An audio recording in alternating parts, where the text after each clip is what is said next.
Welcome to the Horse Flow Podcast. Today we are having a short discussion around intentions. Intentions is one of the principles identified in regards to effective communication. This is a follow-up on the previous episode where we discussed goal setting, setting clear goals, how to implement them.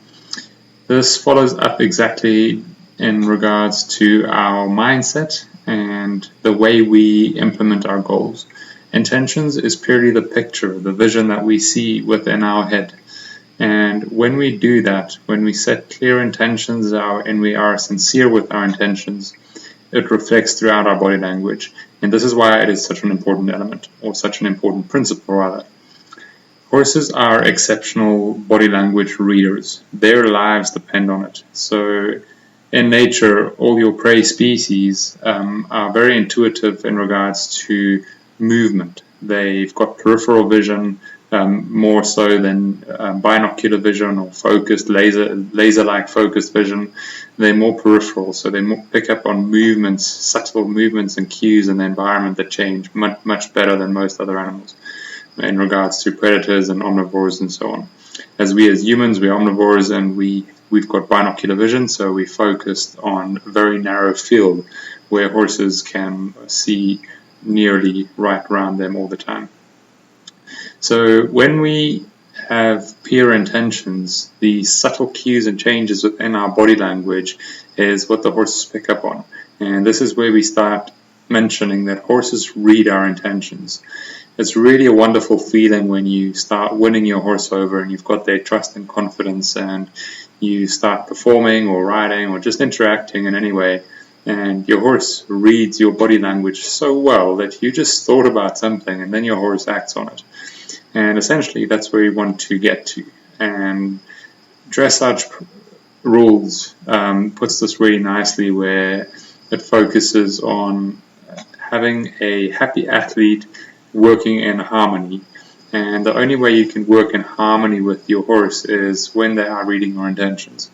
So when you are forcing things down on them, it's not going to be harmonious. Therefore, having pure intentions is where the training really starts setting off.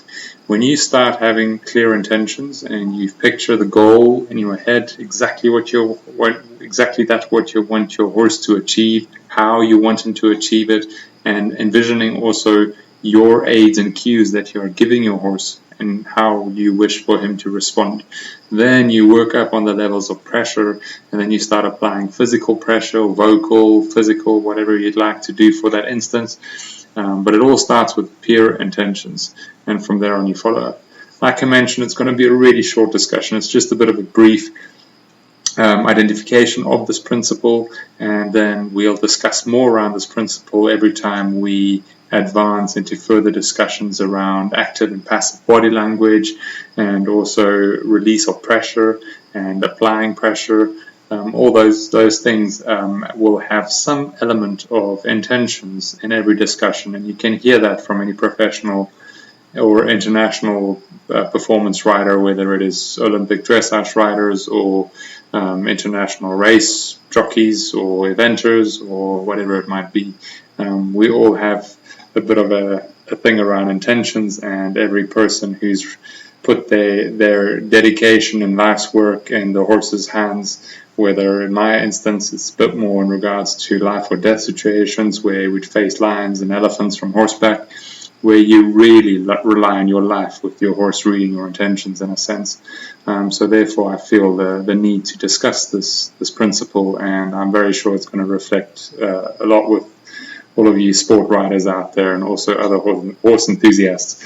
So yeah, I hope you find this topic interesting. If you do, please leave any comments down in the questions down in the comment section on any of the platforms that you're listening on. And then we're going to advance these discussions as questions roll in and we can put a bit more meat on these topics. Feel free to reach out and discuss if you would like me to discuss any other topics. And looking forward to hearing from you and building on this horse flow community. All the best. Cheers.